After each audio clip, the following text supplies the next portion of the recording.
सबसे पहले अफ्रीका में ही रहते थे। हम मानव समाज का अध्ययन, उत्खनन और उससे प्राप्त वस्तुओं के विश्लेषण के जरिए करते हैं। हाल में विज्ञान की प्रगति ने हमारे विश्लेषण को मदद दी है। कार्बन डेटिंग और अन्य तकनीक से हम किसी वस्तु की आयु जान सकते हैं। अब हम पुरानी हड्डी के टुकड़ों से डीएनए हासिल कर इसकी तुलना अन्य लोगों से कर सकते हैं। करीब 50 लाख साल पहले मानव वंश विभाजित हो गए।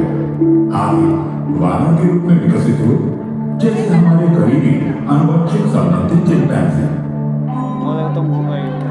जबकि अन्य हमारे आरंभिक पूर्वज के रूप में विकसित हुए। एक अहम खोज से पता चलता है कि कब वानर इंसानों की तरह हो गए।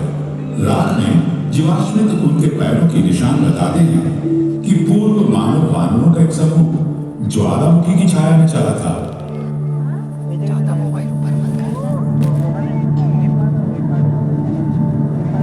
वो भी 2 पैरों पर। हम इन्हें ऑस्ट्रेलोपिथेकस या दक्षिणी बंदर कहते हैं। हम नहीं जानते कि ये 2 पैरों पे कैसे चलते। हम तो कुछ होमो सेपियन है। जब जलवायु बदलने लगी और खुले मैदानों में जंगलों की जगह कारण चाहे जो 4 पैरों की तुलना में 2 पैरों पर खड़े होने के कई फायदे थे। इससे वे दूर तक देख सकते थे और हाथों का इस्तेमाल खाने और बच्चों को पकड़ने के लिए कर सकते थे। इस परिवर्तन में लाखों साल लग गए और कई प्रजातियां अधिक स्थिर होकर चलने लगी। इस प्रक्रिया में उंगली से पकड़ने की क्षमता खत्म हो गई। उनके निचले अंग पैर बन गए और ऊपरी अंग हाथ। उनके दिमागों के आकार और जटिलता बढ़ने लगी। वे बंदरों की क्षमता से परे जाकर सोचने लगे। शायद किसी आदि मानव ने यूं ही पत्थर से फली को मारा होगा और वो उड़ गए। और जितनी बार उन्होंने ऐसा किया, उनकी याददाश्त बढ़ती है।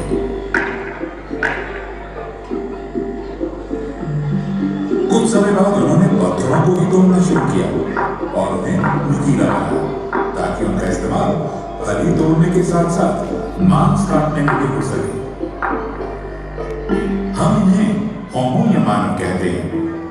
उन्हें नए औजारों से अन्य जानवरों द्वारा छोड़े गए मांस को काटने में मदद मिली। मांस खाने से उन्हें अधिक प्रोटीन मिला। कुछ विशेषज्ञों का मानना है कि इस कारण उनके मस्तिष्क के आकार बढ़ गए। उनकी तादाद बेशक कम रही होगी, मगर वे परिस्थिति से होने में वानरों से अधिक सक्षम थे और वे अफ्रीकी जंगल वाले इलाकों से बाहर जाने लगे। आदि मानव को मांस की तलाश में वह जाना पड़ता था जहां अन्य शिकारी थे। लगभग 20 लाख साल पहले होमो की एक नई प्रजाति उभरने लगी। होमो इरेक्टस सीधे खड़े होकर दूर तक चल सकते थे और इस प्रकार खतरों से भी बच सकते थे। मध्य पूर्व और एशिया में पाए गए जीवाश्मों से पता चलता है कि इस प्रक्रिया में वे अफ्रीका से बाहर फैलने लगे। जैसे जैसे वे नई जगहों पर गए, उन्होंने नए हुनर सीखे। उनके औजार बेहतर हुए, जिनसे उन्हें मांस काटने में मदद मिली। अधिक धूप वाले खुले वातावरण में उनके बाल कम घने होने लगे। शिकार तक तुरंत पहुंचने के लिए उन्होंने दौड़ना सीख लिया। शरीर को ठंडा रखने के लिए उन्हें पसीने आने लगे, क्योंकि उनमें अन्य जानवरों की तुलना में ज्यादा ग्रंथियां थीं। कुछ साक्ष्यों के अनुसार शायद वे आग का इस्तेमाल भी करते थे और उनके दिमाग बढ़ते हुए लगभग आज के हमारे मस्तिष्क के आकार के हो गए।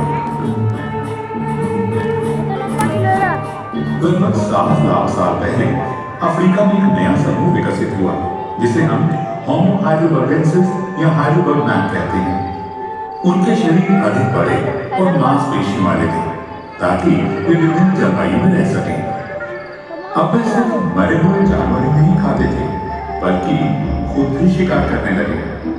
मामूली औजारों की जगह हाथ की कुल्हाड़ियों में ले वे पत्थर की नुकीली नोक और धारदार चाकू बनाना जान गए और शायद लकड़ी के भाले।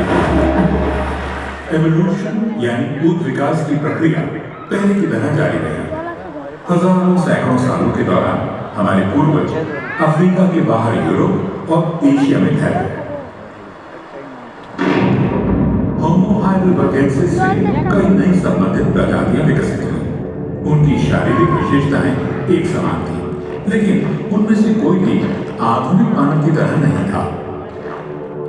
इन प्रजातियों में हम सबसे ज्यादा होमो निएंडरथालेंसिस यानी निएंडरथॉल के बारे में जानते हैं, जो हमारे सबसे करीबी विलुप्त रिश्तेदार हैं।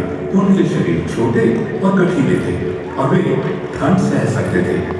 उनके कंधे चौड़े, हाथ छोटे और नाक काफी बड़े थे।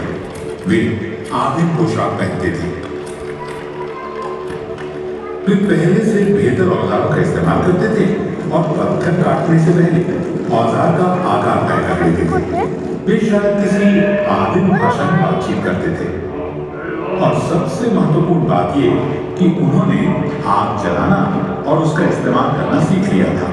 हमारे पास निएंडरथॉल के समय के पुरातत्विक प्रमाण ज्यादा है। निएंडरथॉल की जीवाश्मिक हड्डियों के फ्रैक्चर और जख्मों से हमें पता चलता है कि इनके जीवन मुश्किल भरे थे। लेकिन ऐसे भी उदाहरण हैं जिनसे पता चलता है कि उनकी उम्र लंबी भी हुआ करती थी। निएंडरथॉल और उनसे संबंधित प्रजातियों का लाखों साल तक अफ्रीका के बाहर दबदबा था। वे यूरोप से इंडोनेशिया तक अलग अलग वातावरण को सहते हुए सफलतापूर्वक रह सकते थे। लगभग 60,000 साल पहले अफ्रीका में विकसित एक नई प्रजाति बाहर फैलने लगी। ये पहले आधुनिक मानव थे जिन्हें हम होमो सैपियंस कहते हैं। कुछ समय तक ये विभिन्न प्रजातियां साथ साथ रहीं। हमारे पास साक्ष्य हैं कि वे संकरित थे और विचारों का आदान प्रदान करते थे, जैसे गहने बनाने और इन्हें पहनने के तरीकों के बारे में। उन्होंने पोशाक के लिए जानवर की खाल का इस्तेमाल किया होगा। फिर निएंडरथॉल लुप्त होने लगे, शायद इसलिए क्योंकि उनके मांसपेशियों वाले शरीरों को जरूरत पड़ती थी अधिक भोजन की। आधुनिक मनुष्य लंबे लेकिन कम वजन के थे।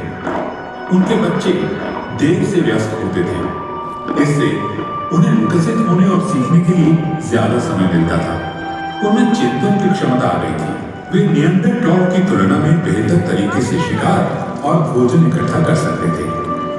उन्होंने हैंडल युक्त औजार, बेहतर भाले, छेद वाली सुई, हापुड़ और गहने बनाए। वे ठंडे मौसम में अनुकूल कपड़े पहनने लगे और पहली बार जूते का इस्तेमाल भी किया। उन्होंने प्रजनन के प्रतीक में महिलाओं की मूर्तियों की नक्काशी की, गुफाओं में चित्र बनाए और हाथी के दांतों या चिड़ियों की हड्डियों से बांसुरी बनाई। उन्होंने आग का अधिकतम प्रयोग और नियंत्रण करना सीखा। आदिम चूहों के पुरातात्विक खोजों से हमें पता चलता है कि वे पारिवारिक समूहों में रहते थे। आग हर समय मौजूद रहते थे। उन्हें उससे गर्मी और रोशनी मिलती थी और जंगली जानवरों से बचाव भी होता था। उन्होंने ऐसी स्थितियां बनाई ताकि वे अपनी दुनिया के बारे में ज्यादा जान सकें। जीवन के बाद क्या होता है, ये होमो सैपियंस के लिए बड़ा सवाल था। 1 लाख साल पहले मध्य पूर्व में साफ सफाई के लिए मरे हुए लोगों को दफनाया जाता था। हो सकता है अन्य क्षेत्रों में मुर्दों को जलाया जाता होगा, जिस कारण पुरातत्वविदों के पास इसके कोई सबूत नहीं है। तकरीबन 40,000 साल पहले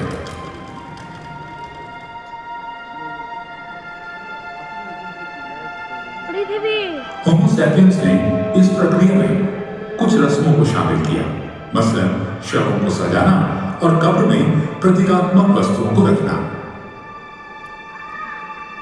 लगभग 10,000 साल पहले मानव इतिहास में एक नया अध्याय खुला। कृषि और पालतू जानवरों के साथ बसा हुआ मानव समुदाय। इस समय से हमें मिट्टी के बर्तनों के सबूत मिले हैं जो खाना पकाने और उसे रखने के लिए इस्तेमाल होते थे।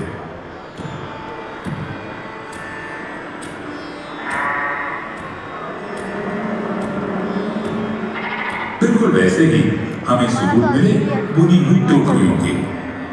औजार और हथियार बनाने के लिए धातु कार्य भी प्रचलित था।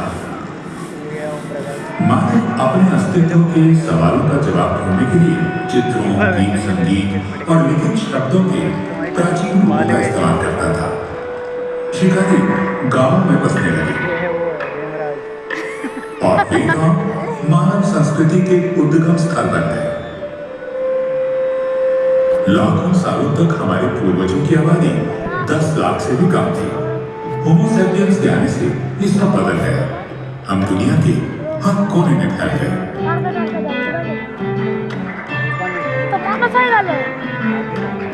जैसे जैसे मानव आबादी बढ़ती और फैलती गई, स्थानीय समूह विकसित हुए और जैव विविधता बढ़ी। वातावरण में आने वाले लगातार बदलावों के मुताबिक हम अपने आप को ढालते गए। इससे और अधिक विविधता है। यह प्रक्रिया जारी है। मानव जाति निरंतर बदलाव की राह पर बढ़ रही है।